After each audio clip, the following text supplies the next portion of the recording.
ലാലേട്ടൻ്റെ special chicken കറിയാണ് നമ്മൾ തയ്യാറാക്കുന്നത്. കറിയെന്നല്ല, ഇച്ചിരി റോസ്റ്റ് പോലെ ഇരിക്കും. അതിനുവേണ്ടി സാധനങ്ങളെന്ന് പറഞ്ഞാൽ ഒരു 1/2 കിലോ ചിക്കൻ, അതുപോലെ തന്നെ ഉള്ളി എടുത്തിട്ടുണ്ട്, അതുപോലെ പച്ചമുളക്, വെളുത്തുള്ളി, ഇഞ്ചി, തേങ്ങ നമ്മൾ എടുത്തിട്ടുണ്ട്. തേങ്ങ ഇതുപോലെ നമ്മൾ ചുട്ടെടുത്ത തേങ്ങയാണിത്. നമുക്ക് അടുപ്പിൽ വെക്കാൻ പറ്റത്തില്ലെങ്കിൽ ഗ്യാസിന് പുറത്ത് വെച്ചാണ് ഞാനിത് ചൂടാക്കിയെടുത്തത്.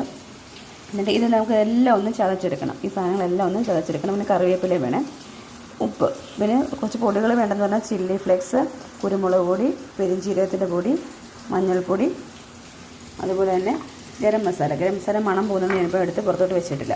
അപ്പോൾ നമുക്കിതെല്ലാം ആദ്യം എല്ലാം ഒന്ന് ചതച്ചെടുത്തിട്ട് വരാം. അതിന് മുമ്പ് നമുക്കൊരു പാനെടുപ്പത്ത് വെക്കുക. അതിനകത്ത് നമുക്ക് കുറച്ച് എണ്ണ ഒഴിച്ച് കൊടുക്കാം. വെളിച്ചെണ്ണയാണ്. കടുകിട്ട് കൊടുക്കാം. കടുകിട്ട് കൊടുത്ത് അതിൻ്റെ കൂടെ ഒരു സ്വല്പം ഞാൻ പെരുംജീരകം ഇട്ട് കൊടുത്തിട്ടുണ്ട്, മുഴുവനുള്ള.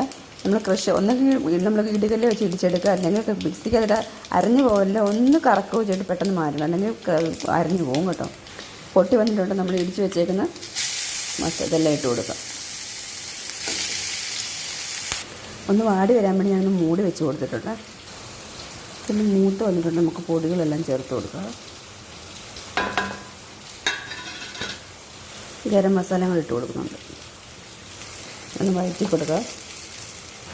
മസാല ഒന്ന് വഴണ്ടി വന്നിട്ടുണ്ട്. നേരത്തേക്ക് നമുക്ക് ആ തേങ്ങ നമ്മൾ ഇട്ട് കൊടുത്തൊന്ന് വഴറ്റിയെടുക്കുക. നമ്മൾ ഉപ്പ് ഇതുവരെ ഇട്ട് കൊടുത്തിട്ടില്ല, അപ്പം നമുക്ക് ഉപ്പും കൂടി ഇട്ട് കൊടുക്കാം. അതിനുശേഷം നമുക്ക് ചിക്കൻ ഇട്ട് കൊടുക്കാം. ഒട്ടും വെള്ളമില്ലാതെ ചിക്കനിൽ നിന്ന് ഇറങ്ങുന്ന വെള്ളത്തും കൊണ്ടാണ് ഇത് വെന്ത് വരുന്നത്. ചിക്കൻ ഇട്ട് കൊടുക്കാം. നന്നായിട്ട് മിക്സ് ചെയ്തിട്ട് മൂടി വെച്ചിട്ട് നമുക്ക് ഇടയ്ക്കിടയ്ക്ക് ഇളക്കി കൊടുത്തിട്ട് വേണമെങ്കിൽ വേവിച്ചെടുക്കാൻ. ചെറു തീയിൽ നമുക്ക് മൂടി വെച്ചിട്ട് വേവിച്ചെടുക്കാം.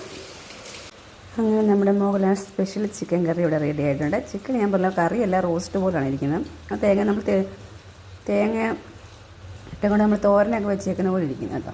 ടേസ്റ്റൊക്കെ ഉണ്ട്. നിങ്ങളെല്ലാം അതൊന്ന് ട്രൈ ചെയ്ത് നോക്കുക. നിങ്ങളെല്ലാവരും കണ്ടിട്ട് കാണും. എന്നാലും നമ്മൾ ഇന്ന് ട്രൈ ചെയ്യുവാണെങ്കിൽ നല്ല ടേസ്റ്റ് ഉണ്ട്.